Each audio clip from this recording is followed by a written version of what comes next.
Do you like hip-hop? Of course. Who do you like? You know, I got to admit, lately I've been listening to a lot of Jay-Z. I mean, Okay. this new American Gangster album is What do you tight. like about it? Yeah, you know, it tells a story, and you know, he's, as Jay would say, he's got flow. But Kanye, I like.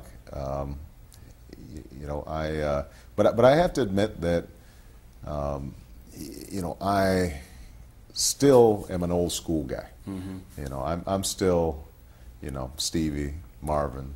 You know, if you look at my iPod, you know, it's Earth, Wind and Fire, Isley Brothers, Temptations. You know, I mean, I've got a lot of that old school stuff. So, you know, I enjoy some of the newer stuff, and you know, honestly, I love the art of hip hop. Mm-hmm.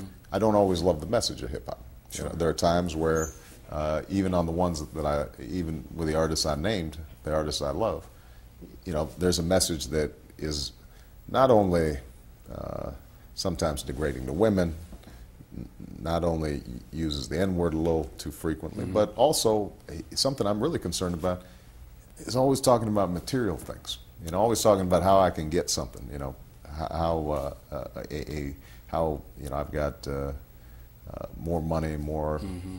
you know, cars, more. But let me ask you this though, yeah. because I like where you're going is great, and I think that would there be space in your White House right. When you talk about education, when you talk right. about incarceration, the reality that hip-hop can engage the very young people that you have to deal with education right. and incarceration, would there be a place to explore how hip-hop can be effectively used? Oh, absolutely. I don't think there's any doubt that it can be. Mm-hmm. You know, and I've met with Jay-Z and I've met with Kanye and talked to other artists about how potentially to bridge that gap.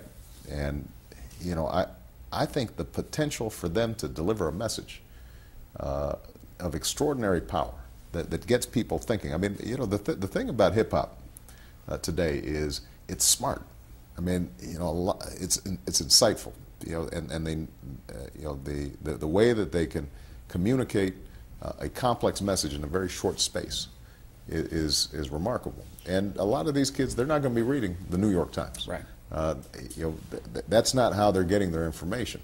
So the question then is, what's the content? What's the message? I understand folks want to be rooted in the community. They want to be down. But what I always say is that, you know, hip hop is not just a mirror of what is. It should also be a reflection of what can be.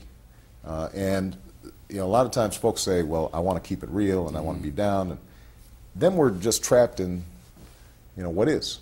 The question is, you know, imagine something different. Imagine communities that aren't torn up by violence. Imagine communities that where we're respecting our women. Imagine communities where knowledge and reading and, you know, academic excellence are valued. Imagine communities where fathers are doing right by their kids.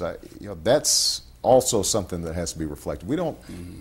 Art can't just be a rear view mirror. Right. You know, it should have a headlight out there. You know, so hip pointing hop to where we need to go. Needs to have the audacity of hope. Audacity of hope. Senator Obama, thank you so much for your time. Thank you. Enjoyed it. Absolutely.